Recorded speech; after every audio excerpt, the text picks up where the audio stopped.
Okay guys, it's time for another one of these Habs news update thingymajiggys, and in today's jiggy, we're gonna talk about Rem Pitlick being the odd man out. We'll talk about Josh Anderson and his suspension, Arber Xhekaj, and much more. But first, Mike Matheson, the mathematician, is officially back on the menu, boys. He's skating around at practice, look at him floating around like Aladdin. The guy's looking sharp, and according to Eric Engels, he was pushing himself pretty hard out there. Don't be surprised if he's ready to return to the lineup really soon, and while some of you are probably happy and you're excited to hear this, I'm not really looking forward to seeing one of the kids scratched, okay? I really like what I've seen out there so far from these guys. Yeah, there's some hiccups, but I'm gonna be sad to see any of these guys sit out.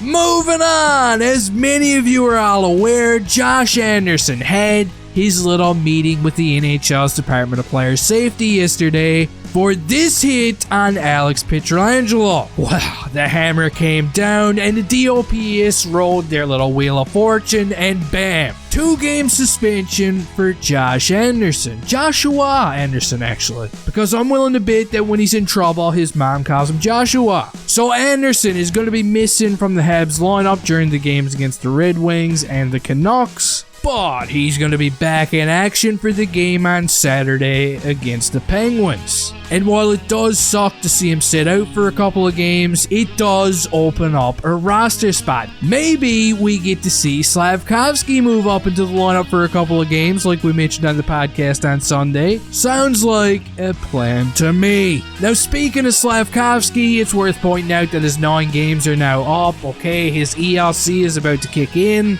The Canadiens are definitely going to keep using him, there's no doubt about it. And let's hope we keep seeing some progression here. He's the first overall pick. He's got a few goals under his belt now. He's feeling cocky. He's got the swagger going. And get a load of this. At practice today, Juraj Slafkovsky was actually on the first power play unit. Now, I'm not sure if this is what they're going to be going with this week, but guess who else was practicing on the first unit?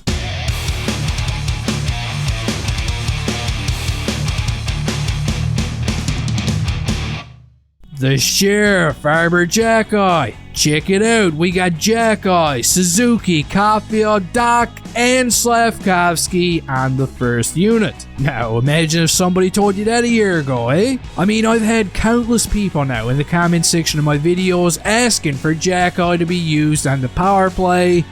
Well, guess what? It's been confirmed that Marty St. Louis definitely reads my comment section too, and your dreams have just become reality. Now more on Xhekaj. Apparently a scout from the Vegas Golden Knights organization gave him quite the compliment the other day, stating that Arber Xhekaj is the most improved player ever seen in hockey.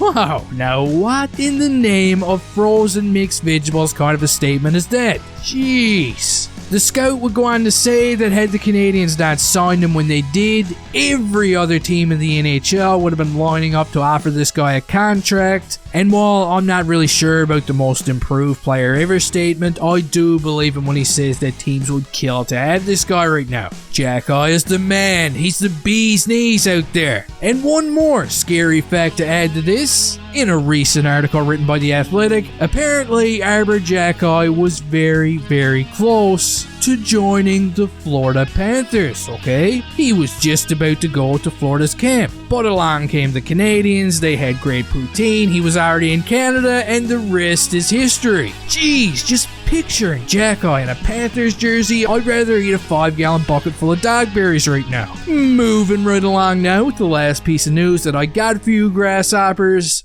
and arguably the biggest, Rem Pitlick, the Remster. Cindy Lou Who has officially been placed on waivers by the Montreal Canadiens. wow. And I'm actually expecting a team to pick this guy up. He was pure fire last season, okay? He put up some nice numbers during his time in Minnesota and with the Canadiens. But so far this year, in a smaller sample size, he's been more like Casper the Ghost, okay? He's been pretty quiet. He's played 7 games, he's a -2, and he hasn't registered a point or anything like that. But to be fair to him, I don't want to rip him too much. He's paid like a 4th liner, and there's a lot of guys on the team that are paid more than him and do even less. I'm just saying. But anyway, he's the odd one out right now. Let me know your thoughts down in the Dirty Rotten comment section. Don't forget to hit the like button and the kneecaps with the ball peen hammer on the way out of here. And hey, I'll see you next time.